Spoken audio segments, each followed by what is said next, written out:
SSC scam, ৫,২৫০ নাকি ৮,৮৬১। SSC দুর্নীতিতে অযোগ্য প্রার্থী কতজন? সুপ্রিম কোর্টে সংখ্যা বদল কমিশনে। সুপ্রিম কোর্টে অযোগ্য শিক্ষকদের সংখ্যা বদল করল কমিশন।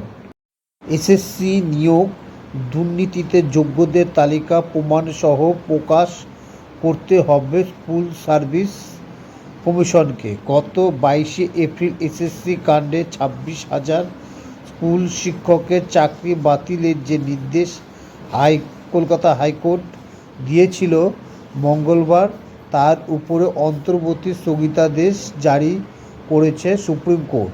শীর্ষ আদালত বলেছে, যদি যোগ্য ও অযোগ্য প্রার্থী ভেদ করা যায় তাহলে পুরো প্যানেল বাতিল করা ঠিক নয়।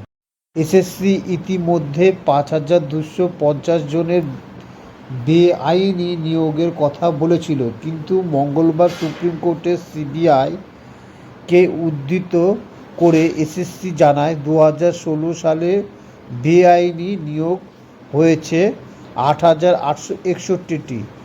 আর এই সংখ্যা আলাদা হওয়া নিয়েও শুরু হয়েছে আলোচনা।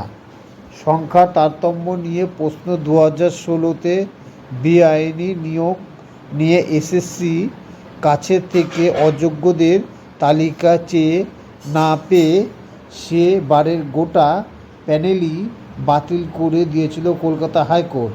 তার বিরুদ্ধে সুপ্রিম কোর্টে গিয়েছে এসএসসি, রাজ্য সরকার এবং চাকরিহারা শিক্ষকেরা। মঙ্গলবার শীর্ষ আদালতের রায়ে স্পষ্ট, ১৬ জুলাই পর্যন্ত চাকরি বহাল থাকবে ২০১৬ এসএসসি চাকরি পাওয়া শিক্ষক ও শিক্ষক কর্মীদের। তারপর চূড়ান্ত রায় ঘোষণা করবে সুপ্রিম কোর্ট। এদিনে শুনানির আগে শীর্ষ আদালত এসএসসির কাছে জানতে চেয়েছিল, যোগ্য এবং অযোগ্য চাকরি প্রাপকদের পৃথকীকরণ সম্ভব কিনা। এসএসসির পক্ষ থেকে আদালতে জানানো হয়েছিল, তাদের কাছে সেই তথ্য রয়েছে। সেই মতো এদিন শীর্ষ আদালতের যোগ্য এবং অযোগ্য প্রার্থীদের তালিকা হলফনামা আকারে জমা দেয় এসএসসি। সেখানেই দেখা যায়, এসএসসি সুপ্রিম কোর্টকে বলে ২০১৬ সালে বেআইনি নিয়োগ হয়েছে ৮,৮৬১টি, কিন্তু এর আগে এসএসসি বলেছিল ৫,২৫০ জনে বেআইনি নিয়োগ হয়েছে। এরপরে প্রশ্ন ওঠে সংখ্যাটি পাল্টে যাওয়া নিয়ে। কী করে অযোগ্যদের সংখ্যা পাল্টে গেল তা নিয়ে প্রশ্নের মুখে এসএসসির চেয়ারম্যান সিদ্ধার্থ মজুমদার অবশ্য কোনো মন্তব্য করেননি তিনি। দিন শুনানি চলাকালীন শীর্ষ আদালত এসএসসি আইনজীবী দাবি করেন, ২০১৬ সালের ওই প্যানেলের মধ্যে ১৯,০০০ নিয়োগে বৈধ ছিল।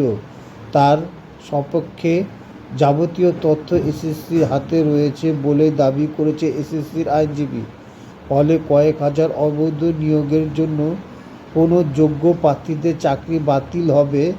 শীর্ষ আদালত সেই প্রশ্ন তোলে এসএসসি।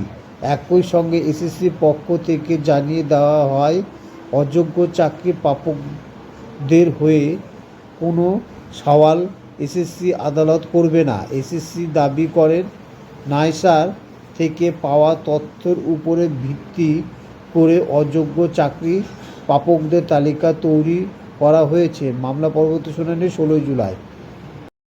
খবরটি যদি ভালো লেগে থাকে তাহলে পরের চ্যানেলটিকে লাইক করুন, কমেন্ট করুন, শেয়ার করুন, সাবস্ক্রাইব করুন। সাবস্ক্রাইব করতে ভুলবেন না। Thank you.